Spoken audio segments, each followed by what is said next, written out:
The next topic is regulatory concern. So, for example, OFAC enforcement will be important concern for the Japanese company conducting the business in US in the cybersecurity context. So could you elaborate more about the regulatory concern in cybersecurity context?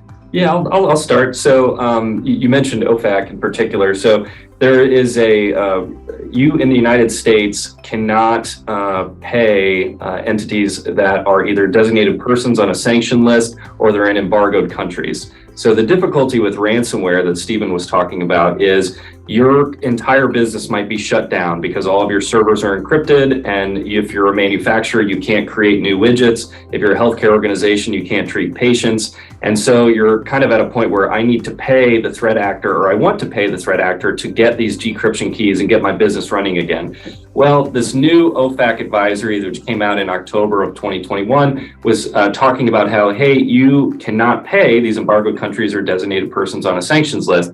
And if you do so, then there might be liability against the company.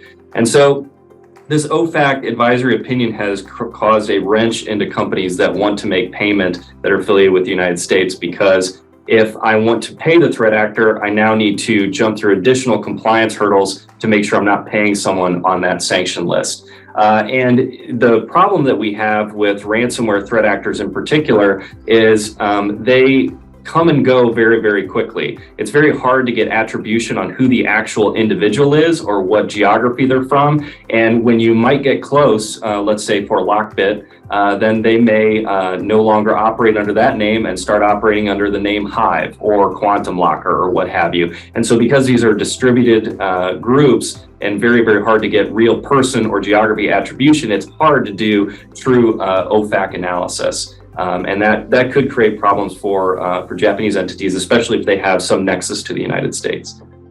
I could add on to that. So the OFAC, it's the Office of Foreign Asset Control. It's part of the U.S. Treasury Department. One of the things that their guidance also talked about was potential for personal criminal liability for people involved in the payments. And that's very scary for individuals to potentially go to jail for making a ransomware payment or being involved in making those payments. So that's something where our clients have had a lot of concern. One of the things the OFAC guidance suggests is one of the mitigating factors may be full and ongoing cooperation with law enforcement. So one of the things that we come in and do as outside counsel is if a client is going through one of these attacks, help facilitate that communication and cooperation with law enforcement, whether that be in the United States, the FBI, the U.S. Secret Service.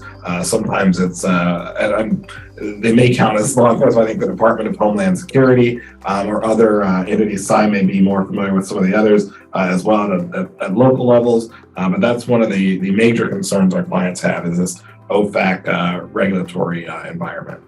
And I would add that a company such as the one described needs to make sure they're comfortable with the representative who's handling these dialogues with the federal government and local government, someone who has experience with those agencies historically and currently. In America, one of the most difficult challenges we have is, unlike other countries, most other countries, we have a federal regulatory system and a state regulatory system.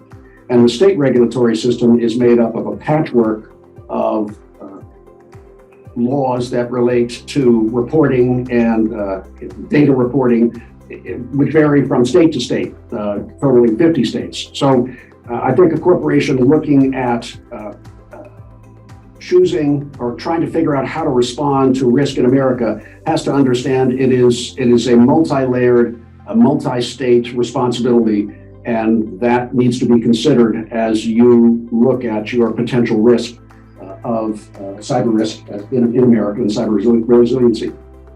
I think just one more quick item on that in terms of outside of OFAC, all of those laws that Cy mentioned at the state level all have some regulatory oversight that could be cast upon a client as well. For example, and each attorney general in the United States may have kind of different interest in terms of subject matter or in terms of actually investigating a client. For example, Stephen and I reside in the state of Indiana. The state of Indiana in the United States is very active in asking questions to companies when a data breach occurs. What were your security procedures? What did you do to investigate the incident? And that's regulatory oversight that is increasing in nature and could be cast upon a client. And then also there's federal regulatory oversight. Outside of OFAC, we have the Federal Trade Commission in the United States. We have the SEC that's working on proposed rulemaking for disclosure of cybersecurity incidents. And it's just this patchwork, as I mentioned, of regulatory overlapping authority that can cause questions upon our clients. Unfortunately, there's no short-term solution for the problem that Nick and I are talking about. You would think that the United States, having dealt with cyber risk for as long as any country, would have tried to figure out a way to harmonize its regulations across the states and the federal government, but this hasn't happened. There are acts presented to our Congress which are designed to create essentially a greater continuum of laws and harmonization, such as the GDPR or what you might find in Japan and other countries. But in our political system, the power struggle between the state and the federal government also often gets in the way of good government. And states are proprietary and don't want to lose perhaps responsibility for attacks that occur in their jurisdiction. But in the long run, I think this has to be figured out and ultimately will be figured out. And we will transition to a more harmonized legislative framework.